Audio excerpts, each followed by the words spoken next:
Il a suivi ma voiture pendant 1 kilomètre en mendiant de la nourriture. Puis j'ai découvert que...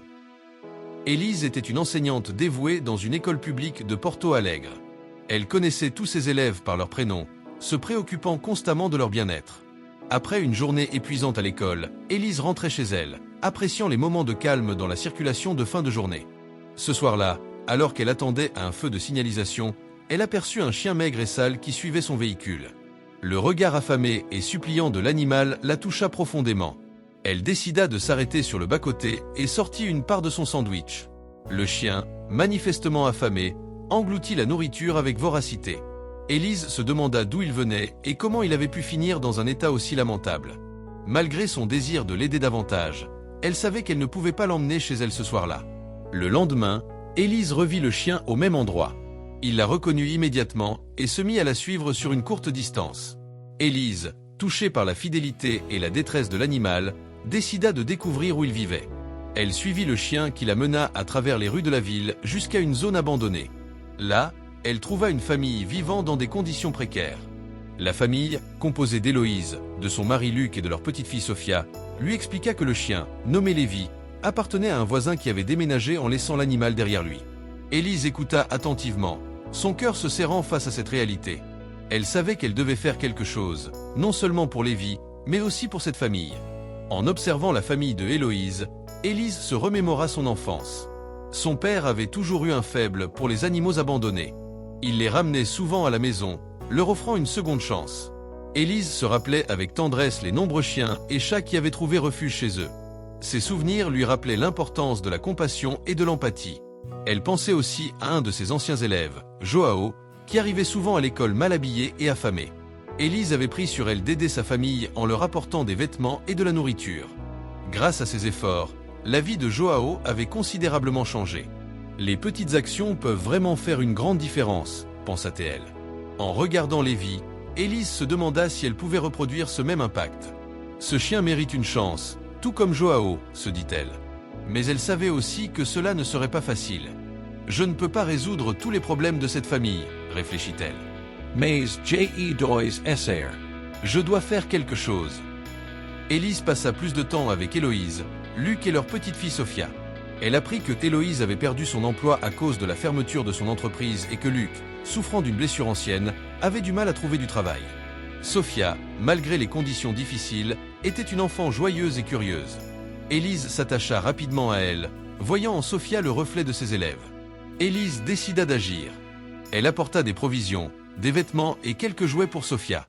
La gratitude de la famille était palpable, mais il y avait aussi une pointe de fierté blessée. Nous n'avons jamais voulu être un fardeau pour qui que ce soit, avoua Héloïse, les larmes aux yeux.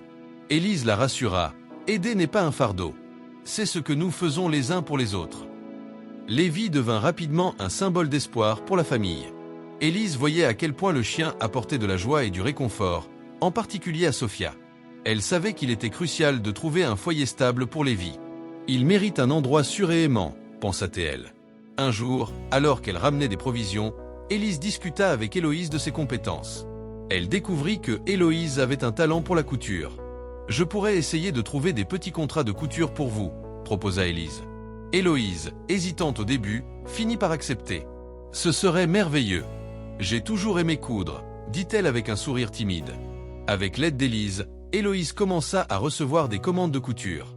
Les petites sommes d'argent qu'elle gagnait t'aidaient à stabiliser la situation financière de la famille. Élise sentit une profonde satisfaction en voyant les progrès réalisés. Mais elle savait que ce n'était que le début. Lévi, quant à lui, devenait de plus en plus un membre important de cette petite communauté. Élise voyait en lui non seulement un chien, mais aussi un lien entre elle et cette famille en difficulté. Il est temps de lui trouver un foyer permanent, décida-t-elle. Élise prit la décision d'adopter Lévi officiellement. Elle remplit les papiers nécessaires et fit les démarches pour que Lévi devienne son chien. Il sera en sécurité avec moi, et je pourrai continuer à veiller sur cette famille, se dit-elle. Quand elle annonça la nouvelle à Héloïse, Luc et Sophia, ils furent submergés de joie et de gratitude. « Vous avez changé notre vie, Élise », dit Luc avec émotion.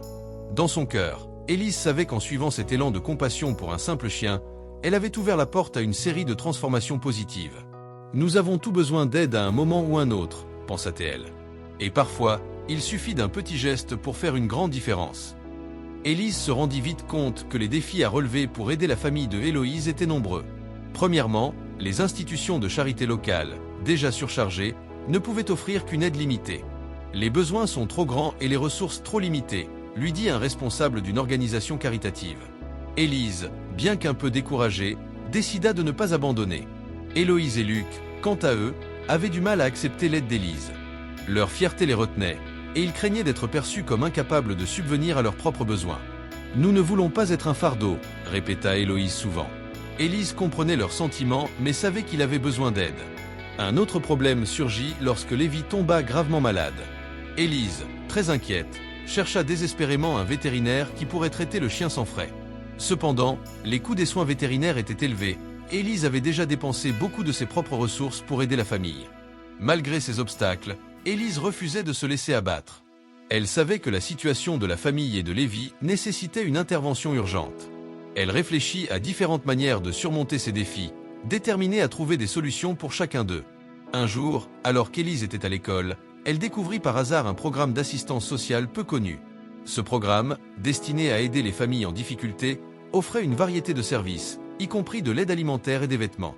Élise se précipita pour en apprendre davantage et réalisa que ce programme pourrait être la solution qu'elle cherchait. « C'est une chance inespérée », pensa-t-elle.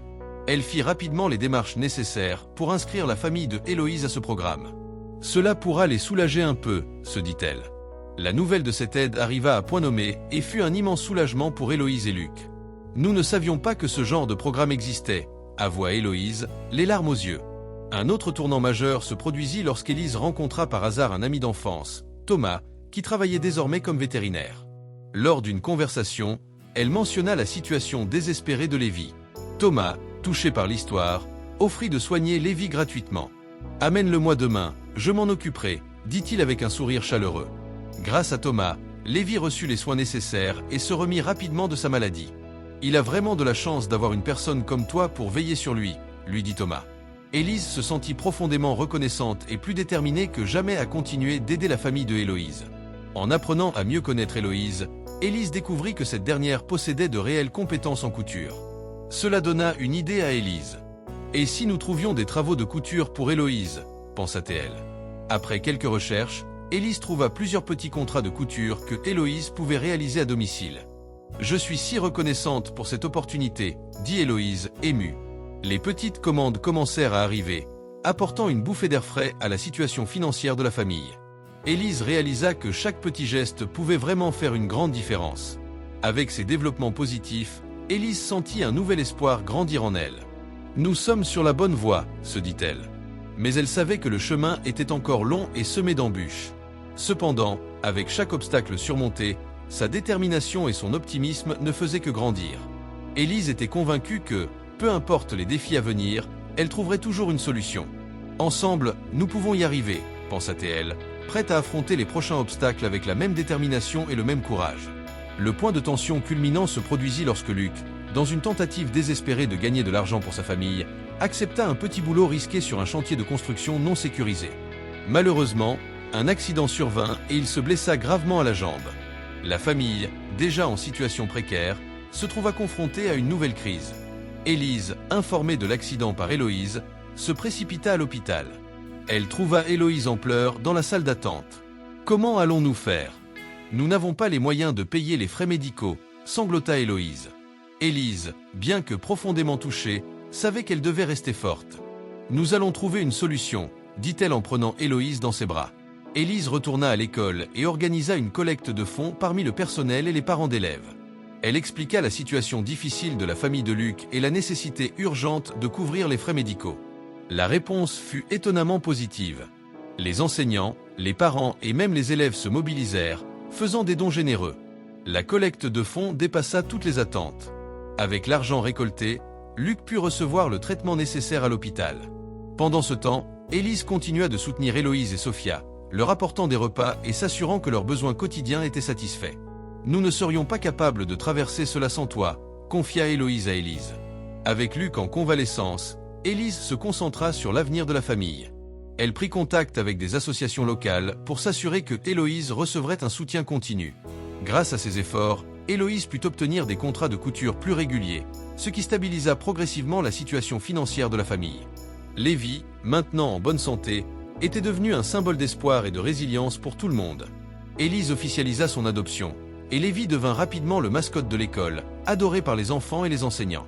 Il nous rappelle que même les plus démunis peuvent trouver une nouvelle chance, dit Élise lors d'une réunion scolaire. La communauté scolaire, touchée par l'histoire de Luc et de sa famille, continua de les soutenir. Les parents d'élèves proposèrent de donner des vêtements, des jouets et même des fournitures scolaires pour Sophia.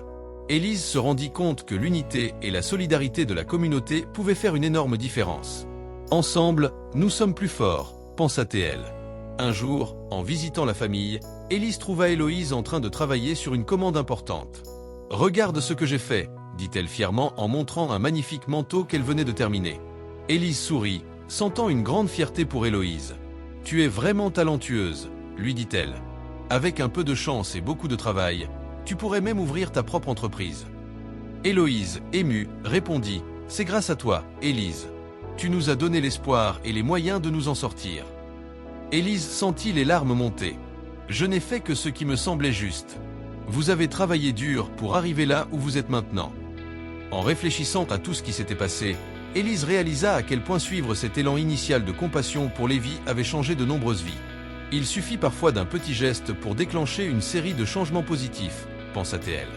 Avec Luc en convalescence, Héloïse gagnant de l'argent grâce à la couture, et Sophia heureux et en sécurité, la famille se remettait lentement sur pied.